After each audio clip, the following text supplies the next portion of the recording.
Exercise 1.3ல 4th sum. இதில் natural நம்பர்ஸை எழுதிக்கிட்டோம். அது போய்கிட்டே இருக்கும், அதுக்கு முடிவே இல்லை. ஸோ 5 நம்பர்ஸ் சும்மா போட்டுக்கிட்டா போதும்.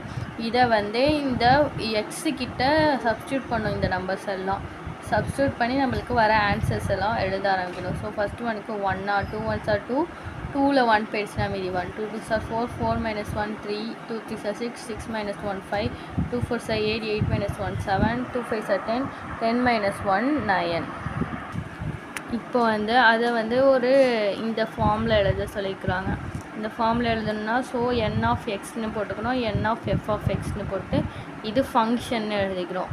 n ஆஃப் எக்ஸ் தான் நம்மளுக்கு கொடுத்துருந்தாங்க கொஷினில். ஸோ அந்த நம்பர்ஸ் தான் என்னன்னு எழுதணும்ல, அதான் எஃப் ஆஃப் எக்ஸ் ஆன்சர்லேருந்து கிடச்சிது. ஸோ நம்பர் ஆஃப் எக்ஸ், எக்ஸில் உள்ள நம்பர்ஸ் என்னென்ன, நம்பர் ஆஃப் எஃப் ஆஃப் எக்ஸில் உள்ள நம்பர்ஸ்லாம் இல்லை அப்படின்னு சொல்லிட்டு இதில் எழுதிக்க வேண்டியதான். எழுதின பிறகு நெக்ஸ்ட்டு இதை வந்து 5 வரையும் எழுதினாவே போதும், எல்லாத்துக்கும் கனெக்ஷன்ஸ் இருக்கும். ஸோ இது ஒரு ஃபங்க்ஷன். n வந்து நேச்சுரல் நம்பர் வந்து 1 to 1 ஃபங்க்ஷன்னு சொல்கிறோம். ஏன்னா ஒரு நம்பருக்கு ஒரே ஒரு ஃபங்க்ஷன் மட்டும்தான். ஸோ 1 to 1 ஃபங்க்ஷன் சொல்கிறோம். அப்புறம் ரேஞ்ச் வந்து ஈக்குவலாக இருக்கும் அப்படின்னு சொல்லி ஃபங்க்ஷனுக்கு ஈக்குவலாக சொல்கிறாங்க.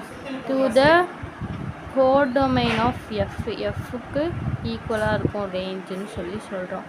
அதுக்கப்புறம் ரேஞ்சோட வேல்யூஸ் ஆன்சர் வரும், கோடொமைனோட வேல்யூஸ் சொல்கிறோம். இதுவும் ஈக்குவலாக இருக்கும். மீன்ஸ் இது ஒவ்வொரு ஃபங்க்ஷனுக்கும் ஒன்று தானே இருக்கும். ஸோ அப்படி ரேஞ்ச் வந்து கோடொமைனுக்கு ஈக்குவலாக இருக்காது. அந்த நம்பர்ஸ் தான் ஃபங்க்ஷனாக இருக்குமே தவிர இது வேறு நம்பர் இது வேறு நம்பர் தானே. 3க்கு 2 அதெல்லாம் வேறு தானே. அதை சொல்லியிருக்காங்க 1 to 1 ஃபங்க்ஷன். ஆனால் ஆன் டு ஃபங்க்ஷன் இல்லைன்னு சொன்னாங்க. ஒன்றுத்துக்கு ஒன்று ஃபங்க்ஷன், ஆனால் ஆன் டு ஃபங்க்ஷன்னா வேறு மாதிரி வரும், அது இல்லைங்கிறாங்க.